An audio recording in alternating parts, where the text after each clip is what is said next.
అందరికీ. మేము చూడండి కోలాటం టీము వాళ్ళు అండ్ స్కూటీ టీము వాళ్ళం అందరము ఇవాళ వనభోజనాలకు వచ్చాము. లాస్ట్ వెడ్నెస్డే అండ్ కార్తీక మాసము లాస్ట్ ఎండ్ కాబట్టి ఇవాళ అందరము అనుకొని ఎవరింట్లో వాళ్ళు ఫుడ్ ఐటమ్స్ చేసుకొని టెంపుల్కి వచ్చామండి, వేణుగోపాల స్వామి టెంపుల్. ఇప్పుడు వనభోజనాలు చేద్దామనేసి ఇక్కడ కూర్చున్నాము. ఒక్కొక్కరు ఒక్కొక్క ఐటెం తెచ్చారు, చూద్దాము. ఉసిరికి చెట్టు కింద భోజనాలు చేయడం అనేది మనకు పురాతన కాలం నుంచే ఉంది కదా. చూడండి ఉసిరి చెట్టుకు కాయలు ఎంత బాగున్నాయో. ఇక్కడ కూర్చొని మనము తినడం అనేది అది లక్, అదృష్టం అనుకోవాలి. చూడండి ఫ్రెండ్స్ అందరం కలిసి వనభోజనానికి వచ్చాము.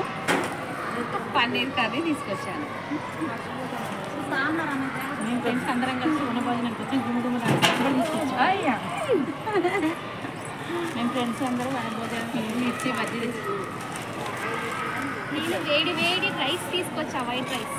చూడండి వనభోజనాలకు వచ్చాం కదా, వీళ్ళు ఒక్కొక్క ఇంటి దగ్గర నుంచి ఒక్కొక్క ఫుడ్ తెచ్చారండి. ఐటమ్స్ చెప్తాను. పరమాన్నము, మిర్చి బజ్జీ, వెజ్ రైస్, పూరి, పులిహోర, పప్పుచారు, ఇది పన్నీర్ కర్రీ, నెక్స్ట్ టమాటా పచ్చడి అండి, నెక్స్ట్ పరమాన్నము. ఈ విధంగా అన్నీ ఎవరికి తగ్గట్టు వాళ్ళు ఫుడ్ ఐటమ్ తీసుకొచ్చాము. నెక్స్ట్ వచ్చేసి లాస్ట్ వన్ పెరుగు అనమాట.